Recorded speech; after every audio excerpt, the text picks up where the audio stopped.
For years, my family treated me as if I were dirt and a tea. My sister's fairy tale wedding. They degraded me one final time, handing me leftovers while calling me useless, right up until the instant I rose to walk out. And the groom's eyes widened with horror as he whispered, "Boss." Okay, buckle up, because what I'm about to tell you is the story of a lifetime of being invisible, of quiet injustice, and one absolutely earth-shattering moment of comeuppance. Can you imagine being called a useless child at your sister's extravagant wedding, right in front of 300 stunned guests, only for your future brother-in-law to gasp, "Boss, what are you doing here?" Yeah, that happened. And let me tell you, the fallout was absolutely brutal. My name is Elena Martinez, and for 28 long years, I lived in the suffocating shadow of perfection. My sister, Isabella, was everything our family wanted. Beautiful, effortlessly charming, blessed with that kind of grace that just made everyone fall in love with her. She was the golden child, the one who could do no wrong. And me? I was just Elena, the quiet one. The disappointment. Growing up on our sprawling family estate in California, the differences between us weren't subtle, they were painted in stark, agonizing contrast. Isabella got the master bedroom with the ocean view. I was relegated to the small room overlooking the gardener's shed. For her 16th birthday, a brand new BMW. Me? A lecture about responsibility and a bus pass. Every single achievement I scraped together was instantly overshadowed by something spectacular Isabella had done. "Why can't you be more like your sister?"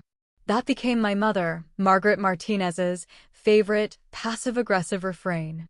My father, Richard, was too busy building his real estate empire to notice either of us most of the time, but when he did, his pride was reserved entirely for Isabella. This pattern, this painful script, just kept playing out through college. Isabella studied fashion design at a prestigious private university, fully funded, of course. Me? I worked 3 jobs, ramen noodles for dinner, sheer determination fueling me through state school, studying business and computer science. When Isabella dropped out junior year to pursue modeling, it was celebrated as following her dreams. When I suggested taking a semester abroad, I was told it was an unnecessary expense. But here's the thing. I had a secret. While my family wrote me off as the failure, the awkward daughter who never quite measured up, I was quietly building something extraordinary. It started in my dorm room with a simple idea. What if there was a better, fairer way to connect talented freelancers with clients? What began as a college project grew into something much, much bigger. Something that would change everything. Talent Bridge was born out of pure frustration and necessity. I'd watched countless talented people struggle to find work while businesses desperately searched for skilled freelancers. The existing platforms were clunky, expensive, and frankly, unfair to everyone involved. I just knew I could do better. So, while Isabella was posting Instagram photos from Fashion Week and exclusive charity galas, I was coding 18-hour days, fueled by coffee and sheer, unadulterated grit. My tiny apartment became mission control for what would eventually become one of the fastest-growing tech companies in the country. I learned everything. Programming, marketing, finance, legal structures. Every single rejection from investors, every sleepless night, every agonizing moment of self-doubt only hammered home my determination. The breakthrough came when a major corporation used Talent Bridge to find developers for a critical project. We saved them millions, weeks of recruitment time. Word spread like wildfire through Silicon Valley. Venture capitalists who had dismissed my emails suddenly started calling. Tech magazines that had never even heard of Elena Martinez now wanted interviews. But I kept it quiet. Painfully quiet. You see, every family gathering was a brutal reminder of my place in their hierarchy. Isabella would regale everyone with stories of her latest photo shoot or the celebrities she'd met at some exclusive event. She'd recently started dating Marcus Thompson, a handsome architect from a good family, and our parents were absolutely thrilled. He was everything they wanted in a son-in-law, successful, charming, from the right background. Meanwhile, when anyone bothered to ask about my work, I'd just say I was doing some consulting in tech. It wasn't technically a lie, but it sure wasn't the whole truth. The whole truth was that Talent Bridge was being valued at over $200 million, and I owned 70% of it. The whole truth was that Marcus Thompson's architecture firm was one of our biggest clients, and he reported directly to me through our platform. Marcus had no idea. To him, I was just Isabella's awkward little sister who worked with computers. We'd exchanged maybe 50 words total across 2 years of family gatherings. He was always polite but distant. His attention, understandably, always focused on my radiant sister. The engagement announcement came during Christmas dinner. Isabella, of course, had orchestrated the entire evening like a Broadway production, complete with champagne, a photographer, and our mother's prearranged tears of joy.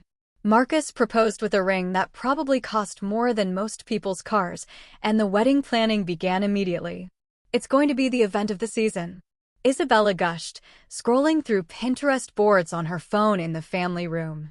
300 guests, the country club, a 10-piece orchestra. Marcus knows everyone who matters in the city. I smiled and nodded appropriately, even offering to help where I could. Of course, my offers were politely declined. Isabella had already chosen her maid of honor, her bridesmaids, even the flower girl. There wasn't really a place for me in the wedding party, but I would be invited to sit with the family. Naturally. The months leading up to the wedding were a blur of dress fittings I wasn't invited to, venue visits I wasn't included in, and constant updates about details I had no input on. Isabella's world was expanding into something magnificent, while I remained on the periphery, watching. During this time, Talent Bridge was exploding. We just closed a Series B funding round that valued the company at over $400 million. I was being featured on magazine covers, speaking at conferences, building a team of over 300 employees. But at family dinners? I still sat at the kids' table. Metaphorically speaking, of course. The irony was not lost on me. Marcus's firm, Thompson and Associates, had become one of our platform's biggest success stories. They'd found over 60 freelance architects, designers, and project managers through Talent Bridge, scaling their business by 300% in 18 months. Marcus himself had praised the platform in industry publications, calling it revolutionary and the future of professional networking. He had no idea he was complimenting his future sister-in-law.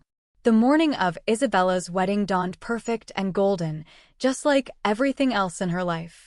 The country club was transformed into a fairy tale setting, white roses and crystal everywhere. I arrived early, wearing a simple navy dress I bought off the rack, a stark contrast to the designer gowns that would fill the venue later.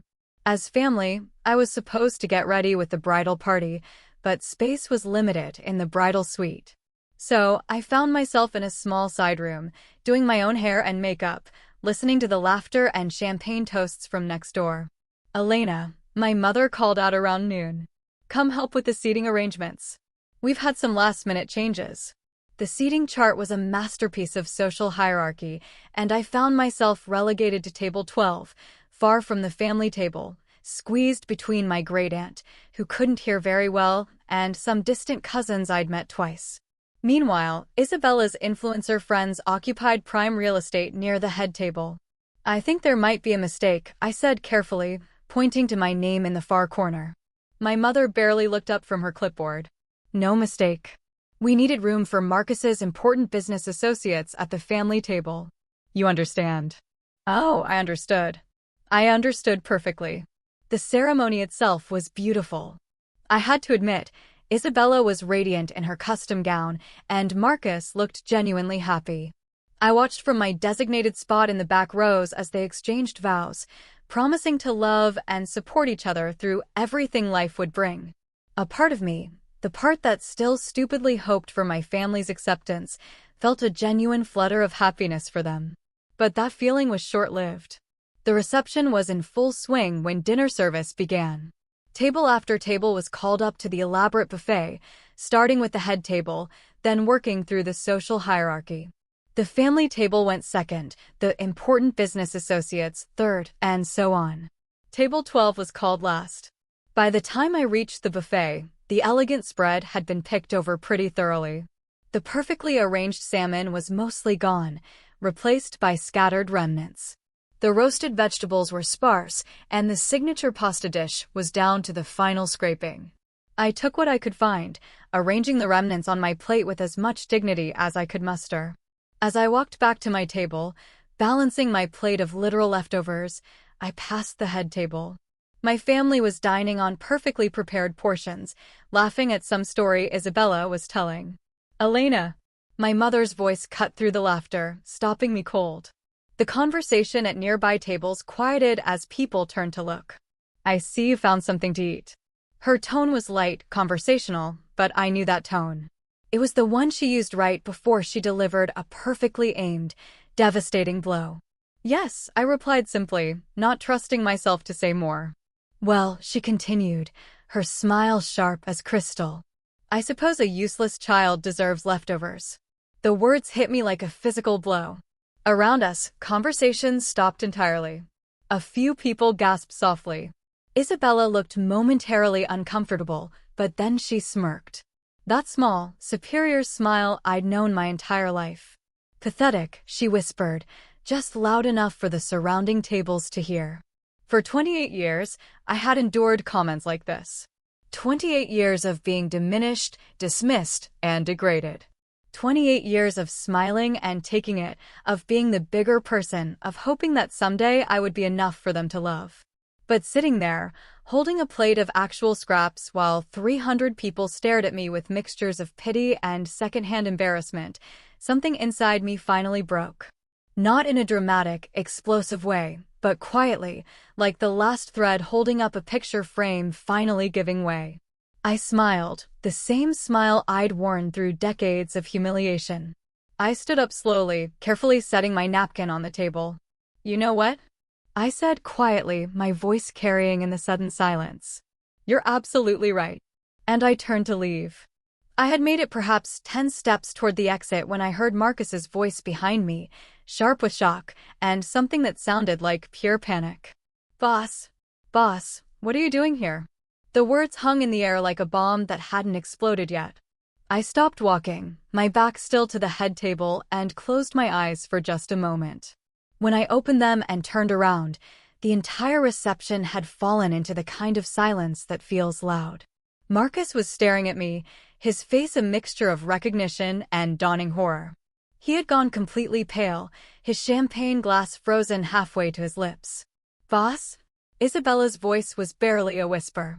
"What did you just call my sister?" The 300 guests seemed to lean forward, collectively, sensing drama, but not yet understanding its full magnitude. My mother's face had gone through several color changes, settling on a sickly gray-green. My father, for the first time in years, was giving me his complete attention. I looked at Marcus, really looked at him, this man who was about to become my brother-in-law, who had been dating my sister for 2 years, who had never bothered to learn what I actually did for a living. "Hello, Marcus," I said calmly. "I think we need to talk." You're Martinez," he stammered, using the initials I went by professionally. "You're the founder of Talent Bridge." "I am. But you're Isabella's sister. You work with computers." "I do work with computers," I replied. "Among other things."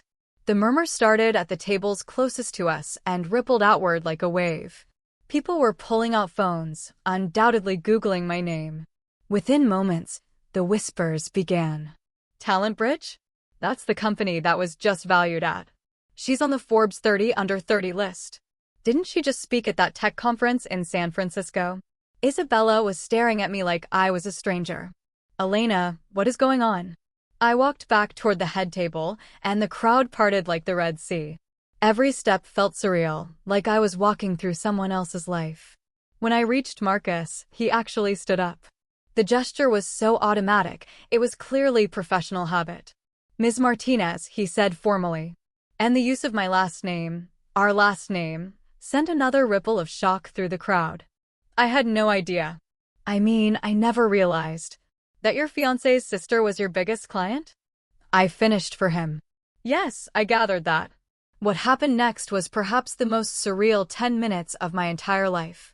Standing there in my simple navy dress, surrounded by 300 people in wedding finery, I found myself giving an impromptu explanation of the professional relationship that Marcus, Isabella, and the rest of my family had never bothered to learn about.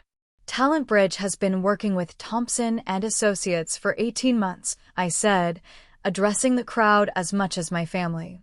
Marcus, you've personally used our platform to find what, 63 freelancers? Including the entire design team for the Riverside Complex project. Marcus nodded mutely, still looking like he'd seen a ghost. In fact, I continued, pulling out my phone, I have your email from last Tuesday right here. You were thanking our platform for helping you land the Morrison Hotel contract. You called our service absolutely essential to your company's success.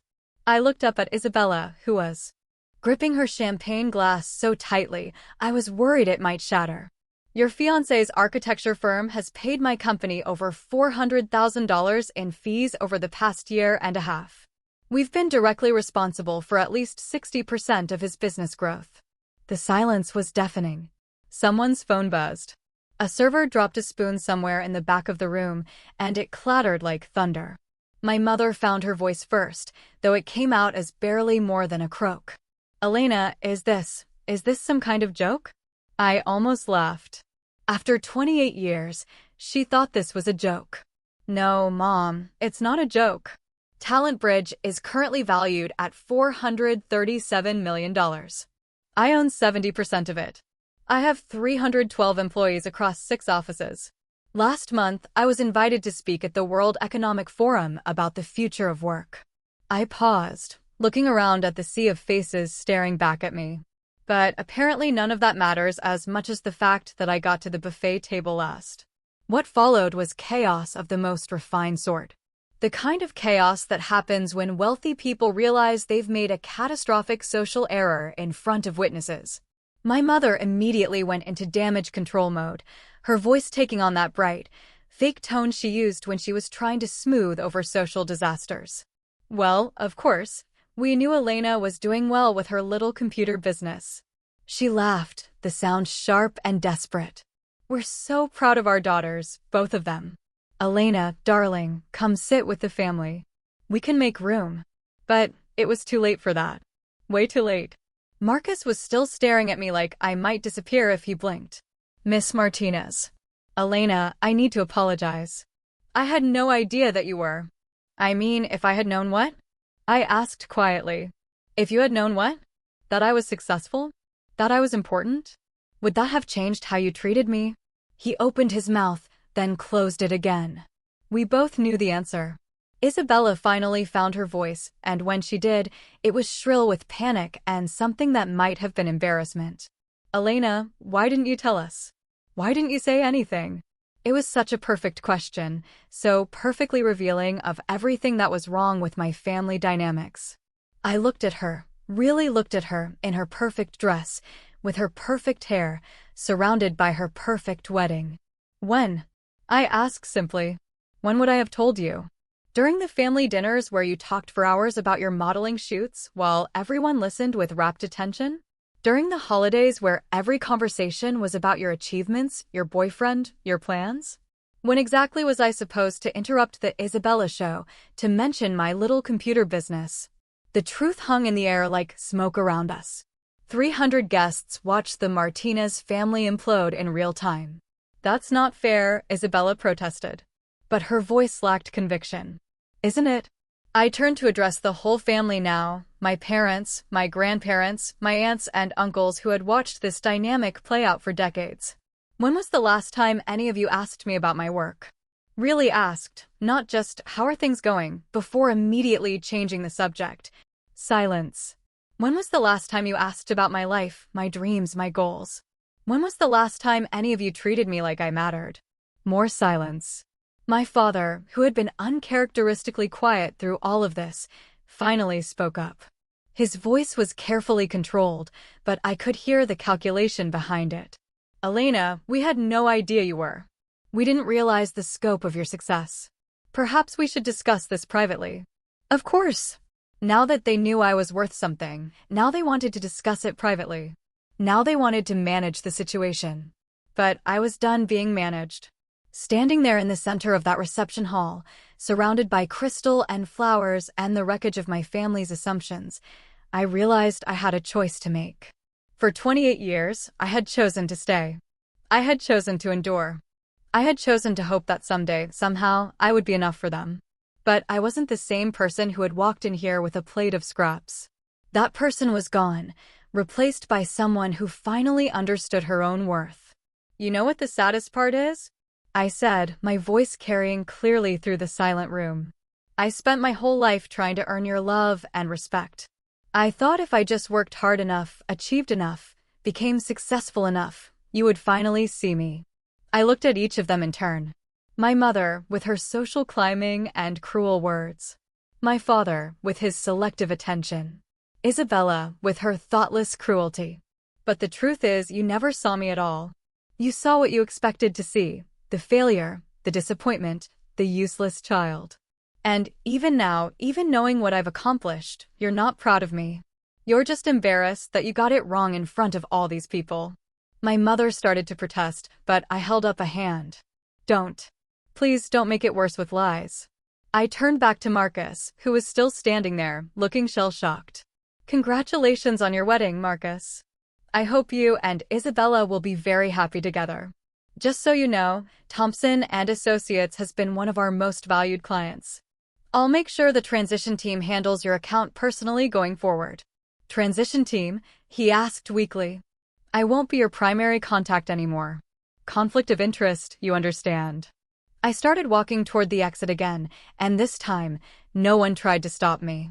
But as I reached the edge of the dance floor, I heard Isabella's voice, smaller and more vulnerable than I'd ever heard it. Elena, wait. I stopped but didn't turn around. I'm sorry, she said. And for the first time, she sounded like she meant it. I'm really, really sorry. I closed my eyes for a moment, feeling the weight of all those years, all those small cruelties and casual dismissals. Part of me wanted to turn around, to accept the apology, to try one more time. But I was tired. So incredibly tired of being the one who forgave, who understood, who made excuses for their behavior. I know you are, I said without turning around. But sorry doesn't undo 28 years, Isabella. Sorry doesn't make me forget what you all really think of me. And with that, I walked out of my sister's perfect wedding and into the rest of my life. The evening air was cool against my face as I stepped outside the country club. The parking lot was filled with luxury cars, and valets scurried around, managing the overflow. I stood there for a moment, breathing deeply and trying to process what had just happened. Excuse me, are you Elena Martinez? I turned to find a man approaching from the valet stand. He was tall with dark hair and kind eyes, wearing a navy suit that looked expensive but not flashy. There was something familiar about him, but I couldn't quite place it. Yes, I said cautiously. After what had just happened inside, I wasn't sure I was ready for another confrontation. I'm David Chin, he said, extending his hand with a warm smile. I was inside for the reception. I'm a friend of, well, I was supposed to be a friend of the groom, but after what I just witnessed, I'm not sure how I feel about that. I shook his hand, still trying to place him. Do we know each other? We've corresponded by email quite a bit, actually. I run Chin Digital Marketing. We've been using Talent Bridge for about 8 months now. Recognition dawned. David Chin. We'd exchanged dozens of emails about his company's expansion, their need for graphic designers and social media specialists. He'd been one of our most enthusiastic clients. Of course. I'm sorry, I didn't recognize you. I managed a small smile. Though, I have to say, this isn't exactly how I imagined we'd meet in person. No, I imagine not. His expression was serious. Now, I have to tell you, what I just saw in there was absolutely appalling. The way your family treated you. You don't have to. No, I do have to, he interrupted gently. I've been following your work for over a year now. Talent Bridge has revolutionized how small businesses find talent. You've created something incredible, and the fact that your own family couldn't see that. He shook his head, genuinely angry on my behalf. How do you know Marcus? I asked, curious despite everything. College roommates, he said with a grimace. Though honestly, after tonight, I'm questioning a lot of things about him. I mean, how do you date someone for 2 years and not know what their sister does for a living? How do you use a service professionally and not realize the founder is sitting at your family dinners? It was a good question, one I'd been asking myself for months. Can I ask you something? David continued. Why didn't you ever say anything? I mean, you could have mentioned it at any point. I considered the question, the same one Isabella had asked inside. Would you believe me if I told you I tried? Not directly, but I tried to share my successes with them. Every time I started to talk about work, about Talent Bridge, about what we were building, their eyes would glaze over. They'd change the subject or make some comment about me playing with computers, or just start talking about Isabella's latest photo shoot. I looked back at the country club, where the reception was undoubtedly continuing despite the drama. After a while, I stopped trying. It became easier to just let them think what they wanted to think. And, honestly, there was a part of me that wanted to see how long it would take for them to figure it out on their own. How long it would take for them to ask a single meaningful question about my life. How long did it take? 2 years. And they only found out by accident. David was quiet for a moment, processing this. That must have been incredibly lonely. The simple observation, delivered with such genuine empathy, nearly undid me. Of all the things people might have said about what had just happened, he'd identified the core of it. It had been lonely, devastatingly, crushingly lonely. It was, I admitted, my voice barely above a whisper. Listen, David said after a moment. I know this is probably the last thing you want to think about right now, but I'm supposed to be staying at a hotel about 10 minutes from here. There's a nice bar in the lobby, very quiet. Would you like to get a drink and decompress from all this? I almost said no. It had been the most emotionally exhausting day of my life, and the smart thing would have been to go home, order takeout, and try to process everything that had happened. But looking at David, seeing the genuine concern in his eyes, I realized I didn't want to be alone. Not tonight. Actually, I said, that sounds perfect. The hotel bar was everything he'd promised, quiet, dimly lit, with comfortable leather chairs and a bartender who seemed to understand the value of discretion. We found a corner table away from the few other patrons, and David ordered a scotch while I opted for wine.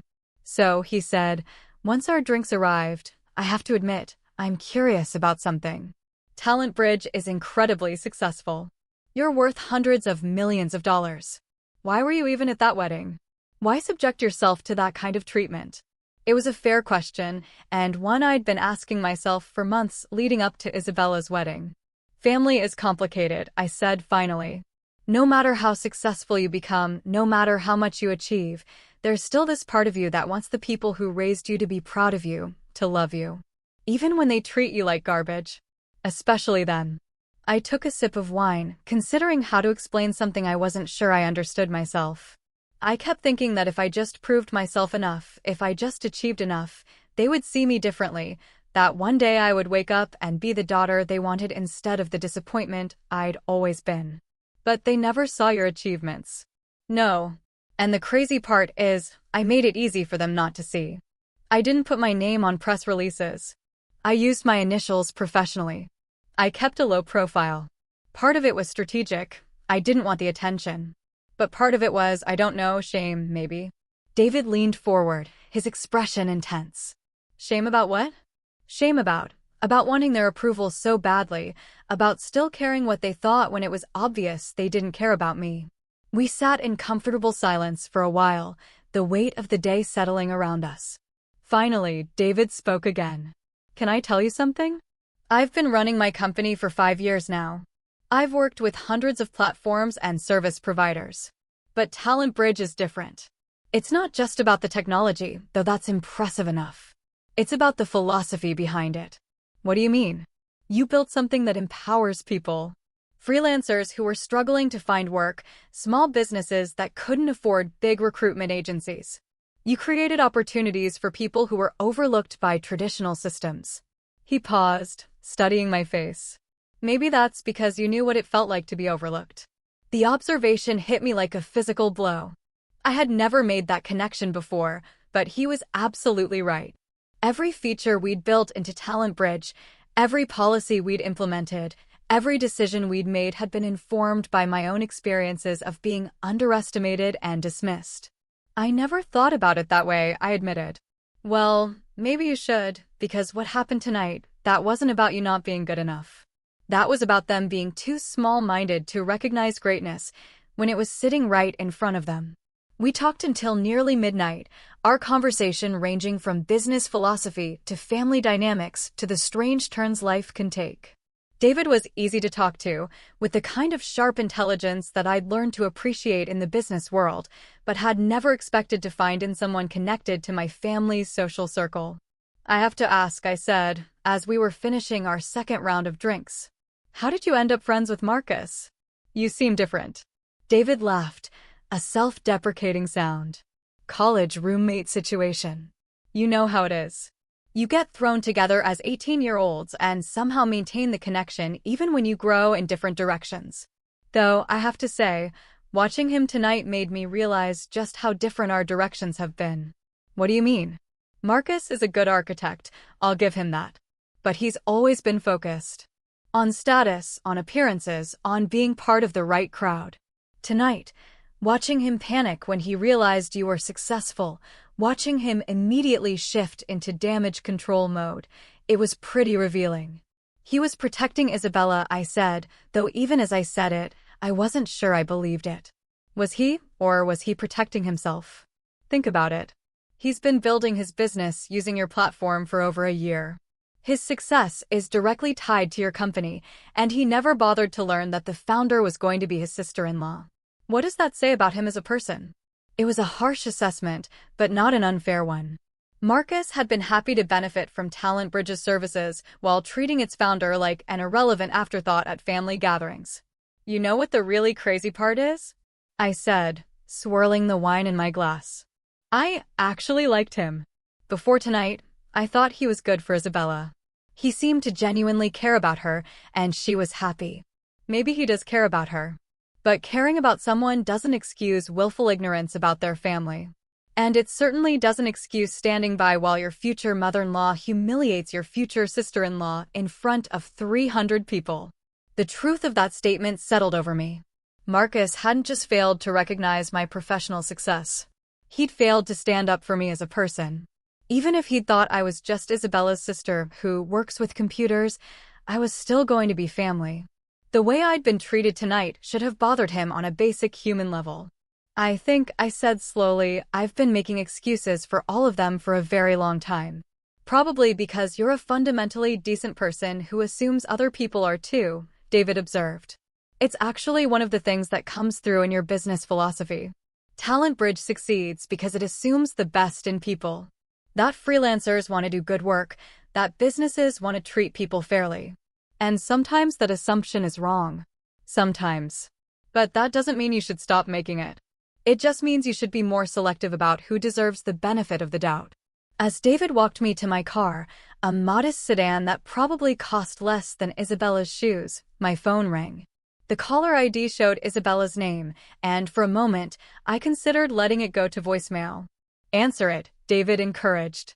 You'll always wonder what she wanted to say. I accepted the call and put it on speaker. Elena. Isabella's voice was small, shaky. Elena, please don't hang up. God, I don't even know where to start. The reception is basically over. Half the guests left after you did. Mom is locked in the bathroom crying. Dad is furious. And Marcus. She trailed off. What about Marcus?